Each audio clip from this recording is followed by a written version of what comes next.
Hello and welcome to Inside COP15. My name is Verity Cowper and we're coming to you live from our studio in Copenhagen. It's hard to believe, but tomorrow we're halfway through the negotiations. There's been plenty of leaked press releases, but we don't really know what's going on behind the scenes. I'm sure we'll find out more next week. Tonight, I'm joined by Andy Ridley, Executive Director of Earth Hour Global, Michael Christensen of Christensen Co Architects, and Katie Rice, Deputy Editor for the Copenhagen Post. So Andy, you've actually just come in straight from Australia, so thank you so much for joining us. Nice to be here. And I see that you've got the People's Orb with you. Would you be able to tell us a little bit about this impressive orb that you've got here? Yeah, we had this built because when we did Earth Hour back in March, hundreds of millions of people took part, and we wanted to try and capture some of the images and the voices and the experience and effectively present it to the world leaders. As the months have gone on, and there have been many other amazing campaigns, and we sort of really thought about it. We wanted to put a lot more information there, like other campaigns, petitions, but also some of the sort of quintessential reports, films, and speeches that have really changed the debate on climate change over the last decade. So it's all in there on a hard drive, a 350 gig hard drive, captured, and we hope to hand that over at Earth Hour Copenhagen on Wednesday. Earth Hour is quite symbolic, so obviously you're not sure, is it really taking that to the leaders? Is it really going to make a difference? Are they going to say, this many people have put in this much information? Are they going to respond to this?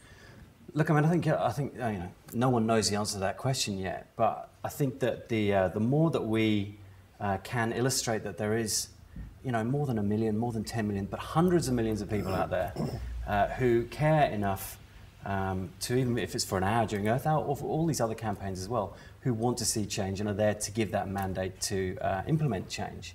COP15, Copenhagen's a moment in time, and this is meant to sort of capture where we are in that moment in time. You can't deny what the reports are saying, you can't deny where we are, and here is the chance for them to do something, to lead. So hopefully that's what it is. It's symbolic, but there's 2 days at the end of this couple of weeks where those leaders all meet and they could do something special. And you have the Vote Earth campaign. How did that come about as a response to Earth Hour, and how successful has that campaign been? Yeah, look, Earth Hour, as I said, hundreds of millions of people, 4,000 cities taking part. We wanted to sort of keep the momentum going and capture more and more voices going into Copenhagen. And I think what's probably been the most surprising part for us is there is no one campaign that seems to have dominated or to have won over a globe. But what's amazing is when you add it all together, whether it be United Nations Environmental Programmes campaigns or Copenhagen, or all of, when you add that all together, it's an amazing mandate. Yeah, and huge amount of people. There is no other, I can't think of another issue where there has been that sense of desire for change or strength in opinion. So, there is no one campaign, and that's meant to sort of, in an unbranded way, capture everyone's voice. So, Michael, we're talking about sort of energy saving here. Switching off lights is one thing, but what about what you do is design sustainable buildings initially, so you're energy saving. How do the buildings that you design work? Well, basically, we think the important issue is that the 40% of the carbon emission in the world is coming from buildings.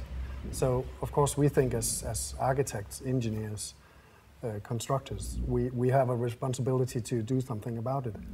And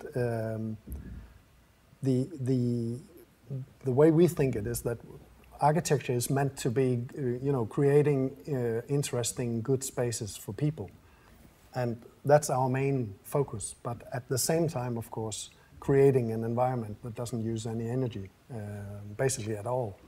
So we think that the issue is the important issue is that we can make energy. It's very easy to make buildings that doesn't use any energy at all. But the important thing is that we do it in a way where we actually create even better building with good daylight conditions, with good social atmosphere and stuff like that. So I think it's the important issue is that we should not make, better buildings because they don't use any energy. The point is that we make a better world at the same time as we reduce the energy consumption. So you've designed the first carbon neutral public building in Copenhagen. Yeah. So can you tell me, or in Denmark, is it?